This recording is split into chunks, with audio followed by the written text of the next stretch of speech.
So question answers వచ్చేటప్పటికి మీకు 2 questions answers రాయాలి, 4 ఇస్తాడు. సో దానిలో నుంచి మీకు టోటల్లీ 8 మార్క్స్ వస్తాయి. దానిలో వచ్చేటప్పటికల్లా ఫస్ట్ది Steve jobs learn from being fired from the Apple నుంచి తీసేసిన తర్వాత స్టీవ్ జాబ్స్ లైఫ్ లో ఏమేమి లెసన్స్ నేర్చుకున్నాడు, అది ఫస్ట్ వన్. రెండోది స్టీవ్ జాబ్స్ కాలేజ్ నుంచి డ్రాప్ అవడానికి రీజన్ ఏంటి అండ్ ఫ్యూచర్ అది దాని యొక్క ఇన్ఫ్లుయెన్స్ ఎలా చూపించింది అనే దాని మీద రెండో క్వశ్చన్ ఉంటుంది. The melody of overthinking దాని యొక్క టైటిల్ మీద కామెంట్ రాయండి. దీని మీద మూడో క్వశ్చన్ ఎక్స్పెక్ట్ చేయొచ్చు. And what are the potential dangers of gaining excessive information about the diseases as per the lesson melody.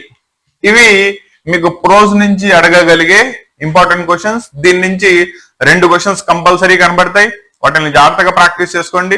And రాసేటప్పుడు ఈ క్వశ్చన్ ఆన్సర్స్ కూడా ఒక ఫుల్ పేజ్ వచ్చేలా రాయండి. ఎందుకంటే ఒక్కొక్క దానికి 4 మార్క్స్ ఉంది కాబట్టి అట్లీస్ట్ 3 పారాగ్రాఫ్ లో రిప్రజెంట్ చేయండి. దీని నుంచి వచ్చే 4 మార్క్స్ కి 4 మార్క్స్ వచ్చేస్తాయి. అంటే టోటల్లీ మీకు ప్రోజ్ నుంచి క్వశ్చన్స్ లో 8 మార్క్స్ గెయిన్ చేసుకోవచ్చు.